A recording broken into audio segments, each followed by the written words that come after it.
जय श्री राम। मंगल भवन अमंगल हारी, द्रवहु सुदशरथ अजिर बिहारी। जय सिया राम जय जय सिया राम। दीन दयाल बिरधु संभारी, हरऊ नाथ मम संकट भारी। जय सिया राम जय जय सिया राम। जय सिया राम जय जय हनुमान।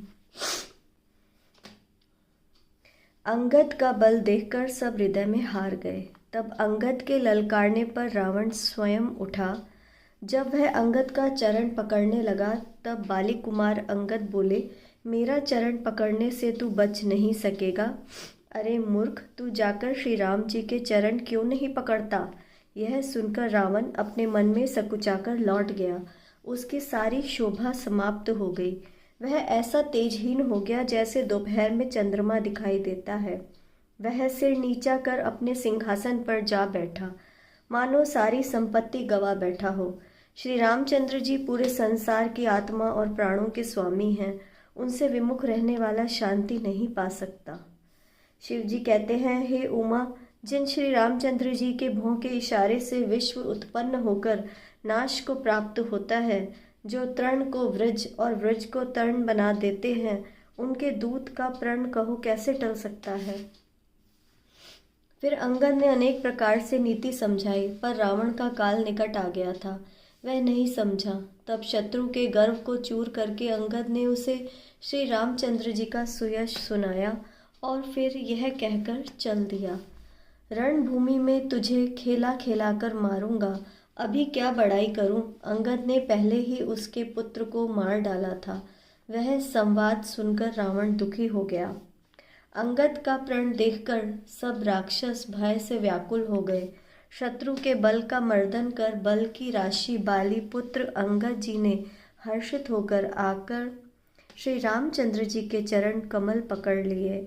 उनका शरीर पुलकित और नेत्रों में आनंद भरा था। संध्या हो गई जानकर रावण बिलखता हुआ महल में पहुंचा। मंदोदरी ने रावण को समझाकर फिर कहा, हे कांत, मन में विचार कर कुबुद्धि को छोड़ दो। आपका श्री रघुनाथ जी से युद्ध शोभा नहीं देता। उनके छोटे भाई ने एक मामूली सी रेखा खींच दी थी, आप उसे भी नहीं लांघ सके। यह तो आपका पुरुषत्व है। हे प्रियतम, जिनके दूत का ऐसा काम है, आप उन्हें संग्राम में जीत सकेंगे। समुद्र लांघकर हनुमान आपकी लंका में निर्भय चला आया और रखवालों को मारकर उसने अशोक वन उजाड़ डाला। आपको देखते देखते उसने अक्षय कुमार को मार दिया और पूरे नगर को जलाकर राख कर दिया। उस समय आपका बल कहाँ चला गया था। अतः स्वामी, व्यर्थ डींग न हाँकिए, मेरे कहने पर कुछ विचार कीजिए। हे पति, आप श्री रघुपति को केवल राजा मत समझिए, बल्कि चराचर के स्वामी और अतुलित बलवान मान लीजिए। श्री राम जी के बाण का प्रताप तो मारीच भी जानता था, परंतु आपने उसका कहना भी नहीं माना। जनक की सभा में अगणित राजा मौजूद थे, वहाँ आप भी थे। वहाँ शिवजी का धनुष तोड़कर श्री राम जी ने जानकी जी को ब्याहा, तब आपने क्यों नहीं जीत लिया। इंद्रपुत्र जयंत उनके बल को कुछ जानता है। श्री राम जी ने उसे पकड़कर केवल उसकी एक आंख ही फोड़ी थी और उसे जीवित छोड़ दिया। शूर्पणखा की दशा तो आपने देख ही ली, तो भी उनसे लड़ने की बात सोचकर आपको लज्जा नहीं आती। जिन्होंने विराध और खरदूषण को मारकर कबंध को भी मार डाला, जिन्होंने बाली को एक ही बाण से मार दिया, हे दशकंद, आप उनके महत्व को पहचानिए।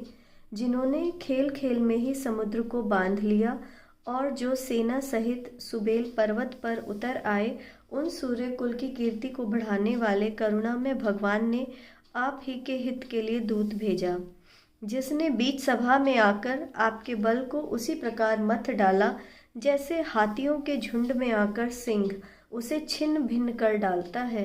रण में विकट वीर अंगद और हनुमान जिनके सेवक हैं, हे पति, उन्हें भी आप बार बार मनुष्य कहते हैं। आप व्यर्थ ही मान, ममता और मद का बोझ ढो रहे हैं।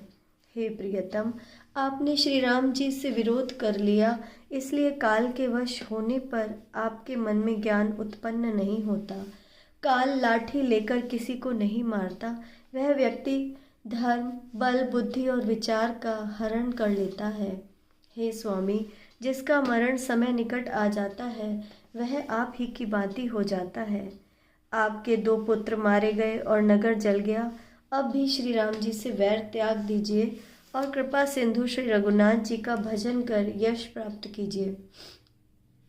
अपनी स्त्री के ऐसे तीखे वचन सुनकर रावण सवेरा होते ही उठकर सभा में चला गया और सारा भय भुलाकर एवं अभिमान में फूल कर सिंहासन पर जा बैठा। इधर सुबेल पर्वत पर श्री राम जी ने अंगद को बुलाया और उन्होंने आकर श्री राम के चरणों में सिर नवाया। तब बड़े आदर पूर्वक अपने पास बिठाकर कृपालु श्री राम जी हंसकर बोले, हे बालीपुत्र, मुझे बड़ा आश्चर्य है, इसलिए मैं तुमसे पूछता हूँ, सच कहना, जो रावण राक्षसों के कुल का सिरमौर है और जिसके अतुल बाहुबल के संसार भर में धाक है, उसके 4 मुकुट तुमने फेंक दिए। हे तात, बताओ तुमने उनको कैसे पाया?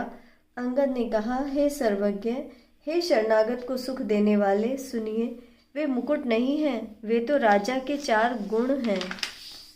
हे नाथ, वेद कहते हैं कि साम, दान, दंड और भेद ये नीति धर्म के 4 चरण हैं। ये चारों राजा के हृदय में बसते हैं, किंतु रावण में धर्म का अभाव जानकर ये चारों आपके पास आ गए हैं। रावण धर्महीन, प्रभु से विमुख और काल के वश है, इसलिए हे कौशल राज, वे गुण रावण को छोड़कर आपके पास आ गए। कानों से अंगद की चतुराई सुनकर रामचंद्र जी हंसने लगे। फिर बाली पुत्र ने लंका के सब समाचार सुनाए। मंगल भवने अमंगल हारी, द्रवहु सुदशरथ अजिर बिहारी। जय सिया राम, जय जय सिया राम। दीन दयाल बिरधु संभारी, हरौ नाथ मम संकट भारी। जय सिया राम, जय जय सिया राम, जय सिया राम, जय जय हनुमान। जय श्री राम।